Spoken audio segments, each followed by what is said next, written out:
I love yoga. I've committed my life to teaching it, practicing it, and understanding the origins of it. However, after owning and running a yoga studio in Los Angeles for 8 years, I can honestly say I hate yogis. All right, maybe that's a lighthearted understatement because it barely scratches the surface of how much I deplore the spiritual bypassing conspiracy theorists with insecurity-driven god complexes worshiping the goddess of spandex in a performative spirituality that plagues our modern-day communities. The yoga world, too, has become a playground for people who are more interested in looking the part than actually doing the inner work. In my opinion, we can thank spandex activewear and social media for that. The birth of compression fabric, sleek designs, and perfectly coordinated yoga outfits ousted the frumpy, sustainable cottons and flowing linens of the hippie yogis of old. Suddenly, yoga wasn't just a practice, it became a performance, a lifestyle requirement for a well-balanced social media feed. I mean, do millennials even know that, well, Koreans have been cold plunging since before Wim Hof took his first breath? But I digress.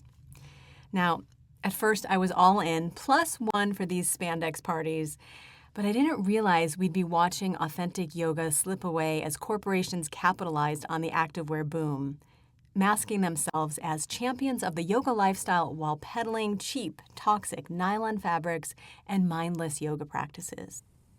What began as a spiritual practice was now commercialized into a brand, a more marketable version of yoga that prioritized fashion and marketability over authenticity.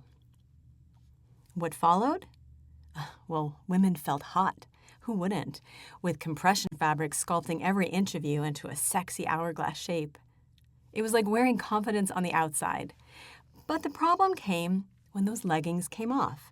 And suddenly, without that snug fit, holding everything in, the sense of empowerment deflated. It didn't take long for the next wave to hit. Plastic surgery obsessions swept in as the solution to staying hot in those ever-so-revealing leggings. I wasn't, nor am I, against feeling hot or flaunting my shapely physique, or even artistically natural plastic surgery.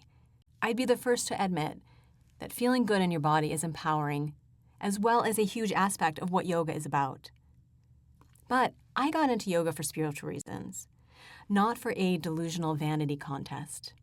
As time went on, I started to feel increasingly disconnected from where the practice was heading. What began as a sacred journey inward was now being swallowed by consumerism, competition, and body image obsession. I had stayed strong on my feet, persevering after many instances of abuse and manipulation, but this was about to be my takedown. I couldn't escape. What I didn't realize until later was that before becoming a yoga studio owner, throughout my entire career as an instructor, I had always been able to self-regulate my environment. I crafted my own schedule, handpicked my clients, came and went to my public classes as I pleased, and in the days before social media took over, I had the luxury of quality quiet time for meditation and working on contemplative writing projects. Now, running a studio, however, was a completely different beast. And it not only opened my eyes to a whole new side of the gossip-ridden, ego-driven, addict-like yoga community, but now other people's behaviors and performance would affect my business and my brand. So looking back, it's clear that by maintaining strict control over who I allowed in my space, for how long, and on what terms, I was unconsciously keeping my triggers at bay. I never really clicked with the broader yoga community, but that didn't bother me. I was different. My approach was more grounded in reality and science and psychological alignment. I stayed away from the typical yoga cliques and the fellow teachers. I built my business, organized my retreats, and produced my own events. I wasn't part of the scene, and I preferred it that way. I remember one of my managers at Equinox once calling me her stealth bomber.